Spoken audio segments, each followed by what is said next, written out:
Halo pemerhati pariwisata, saat ini kembali lagi ke channel Manado Tourism. Dan untuk sesi ini kita ada di konten Baku Dapa.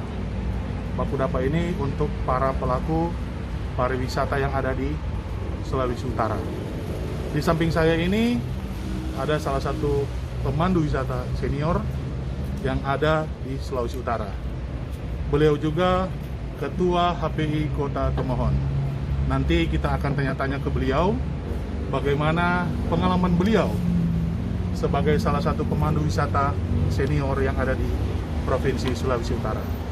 Oke, sekarang lagi dengan Bapak Yocha. Jadi mungkin karena kita sudah menjalani protokol keep distance, mungkin Pak Yocha bisa buka masker. Oke, Pak Yocha, bagaimana harapan Bapak untuk pariwisata ke depan? Karena sekarang ini kita lagi dilanda COVID. Apakah pariwisata ini masih bisa diandalkan untuk sebagai tulang punggung atau boleh dikatakan ujung tombak ekonomi Indonesia?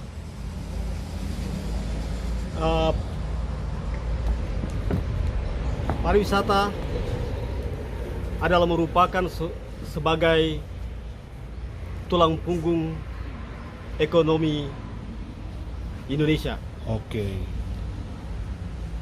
Nah, untuk berarti kalau misalkan kita sebagai pelaku pariwisata atau boleh dikatakan kita sebagai pramuwisata, kita tetap menerapkan standar. Nah, berarti lebih khususnya HPI Tomohon sudah siap untuk menerapkan standar kesehatan COVID ya? Ya, untuk HPI Kota Tomohon sudah siap melakukan standar ya kepramuwisataan.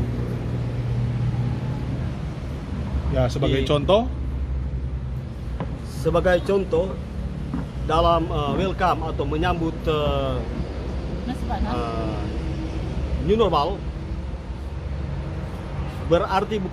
tidak berarti bahwa kita harus lepas masker, tapi kita selalu menggunakan masker dan membawa Hand sanitizer.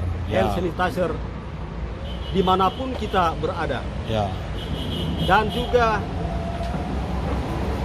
kita juga memerlukan seperti tisu, ada tisu basah, ya, dan menghindari kerumunan umum. Oke. Ya, itu hal yang paling penting.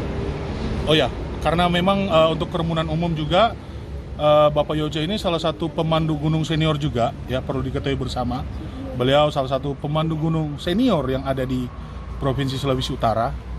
Jadi mungkin beliau juga bisa membagikan atau boleh membagikan pengalaman beliau, ya.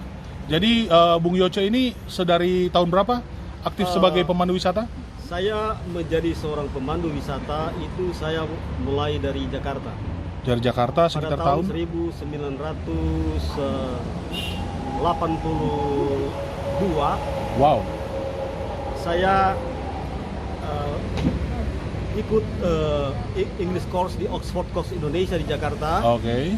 Dan setelah itu para tutor saya mengajak untuk bersama-sama untuk mempraktikkan bahasa Inggris saya pada waktu itu kepada wisatawan. Okay. Nah, di Jakarta karena saya ini orang Manado, Sulawesi Utara, di Anjungan Sulawesi Utara, ya, di sana saya selalu membawa turis ke sana. Oke.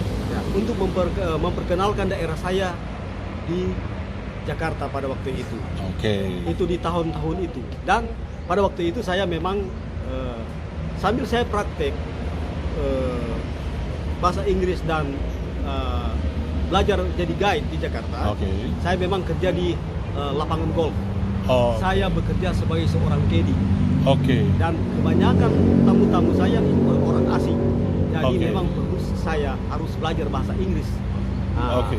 Dan setelah itu pada tahun 1986 karena saya mendengar pada dua orang jenderal pernah berkata kepada saya, bertanya, kamu ini orang mana? Orang Manado. Wah, Bapak sudah pernah ke Manado. Mereka itu orang jenderal. Ada kemana, Pak? Saya pergi ke Bunaken. Oke. Ada apa di Bunaken, Pak? Saya di boat saja lihat ikan-ikan warna-warni. Dari situlah saya tertarik untuk kembali dari Jakarta untuk datang ke Bali. Untuk mengembangkan daerah sendiri. Oke, jadi itu salah satu inspirasi juga ya, bahwa sebagai pemandu wisata dimanapun kita berada, kita jangan lupakan daerah asal kita dan kita kembangkan pariwisata kita. Nah, untuk Pak Yoce sendiri, setiap tour guide kan punya pengalaman ya. Itu ada yang baik ataupun yang tidak baik. Nah, kalau menurut Pak Yoce ya, Bung Yoce, karena setahu saya pribadi, Bung Yoce ini salah satu pemandu wisata yang kebanyakan konsumen atau kliennya atau tamu-tamunya itu adalah orang asing. Nah, kalau untuk orang asing, pengalaman yang paling mengenakan menurut Bung Yoce itu apa? Membawa orang asing. Ya, kalau untuk orang asing salah bicara, mereka bisa komplain. Salah untuk menerangkan, mereka itu bisa komplain. Oke. Salah satu hal yang paling penting. Itu yang tidak mengenakan atau yang mengenakan? Tidak mengenakan itu. Oh, yang tidak mengenakan. Berarti masalah yang orang asing itu mereka sampai sedetailnya itu mereka komplain ya. Nah, kalau yang mengenakan menurut Bang Yoce, sama-sama orang asing. Yang mengenakan yaitu guide fee-nya. Oke. Karena betul. itu memang pekerjaan. Oke. Ya, memang untuk membawa orang asing bayaran atau guide fee-nya itu memang lebih ya dibandingkan dengan guide lokal. Dan tip tidak perlu diminta. Yang penting kita harus melayani dengan baik. Nah, mau dikasih atau tidak mau kasih, oke, terima kasih. Oke, berarti kalau juga istilahnya tamu yang sangat tidak mengenakan, satu hal yang penting bagi saya sebagai seorang tour guide, selalu meminta maaf. Oh, I'm sorry. Oke. Jadi harus humble ya. Iya, harus humble. Oke. Jadi itu salah satu inspirasi juga ya buat teman-teman yang ingin bekerja di dunia pariwisata. Ketika kita bekerja dengan baik, itu pasti akan ada efek atau timbal balik yang baik pula. Itu ya seperti tipping ya. Tipping. Tapi kalau untuk yang secara sekarang sudah new normal, otomatis tidak ada salam tempel. Nah, jadi itu gimana untuk tippingnya itu? Kira-kira menurut Bang Yoce?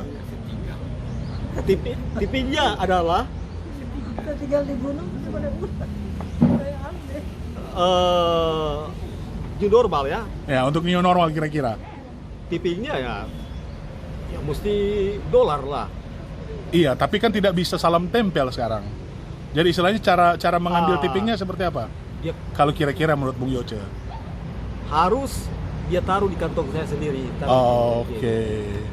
Setelah itu disemprot dengan hand sanitizer dolarnya. Mantap kalau gitu. Berarti untuk sekarang untuk tipping diharuskan langsung di kantong ya? Oke. Berarti kalau yang ada kantong itu pas tamu kasih itu ngisi ke kantong, berarti kita bisa ngintip juga kan berapa isinya ya? Tunggu aja dulu. Oke. Nanti lihat aja kalau sudah di mobil, sudah mau pulang atau di rumah, di WC. Oke. Jadi itu ya. Jadi kira-kira untuk new normal pariwisata ke depan ya, untuk kira-kira bagaimana kita berdekatan dengan tamu, sampai tipping juga mungkin kita harus ada regulasi baru ya. Sebagai pemandu wisata kita nggak bisa istilahnya bicara yang tabu ya, karena tipping itu dalam pariwisata itu adalah satu keharusan, karena itu bentuk juga penghargaan terhadap tour guide ya. Jadi mungkin saran Bung Yoce bahwa tipping itu bisa langsung dikasih ke kantong pemandu ya. Oke, Bung Yoce, sebagai pemandu wisata yang sudah cukup berpengalaman dan senior juga, filosofi sebagai seorang pemandu menurut Bung Yoce itu seperti apa? Satu saja, karena untuk aturan menjadi pemandu kan banyak ya. Tapi setiap tour guide itu pasti ada filosofi yang dia pegang sebagai pemandu wisata. Nah, untuk Bung Yoce sendiri, kalau untuk sebagai pemandu wisata, filosofinya apa yang dipegang? Sabar. Berarti sabar itu memang harus dimiliki oleh seorang pemandu wisata. Oke, terima kasih Bung Yoce, semoga sukses bersama dengan HPI Tomohon juga, jayalah selalu HPI. HPI Jaya. Wah, betul.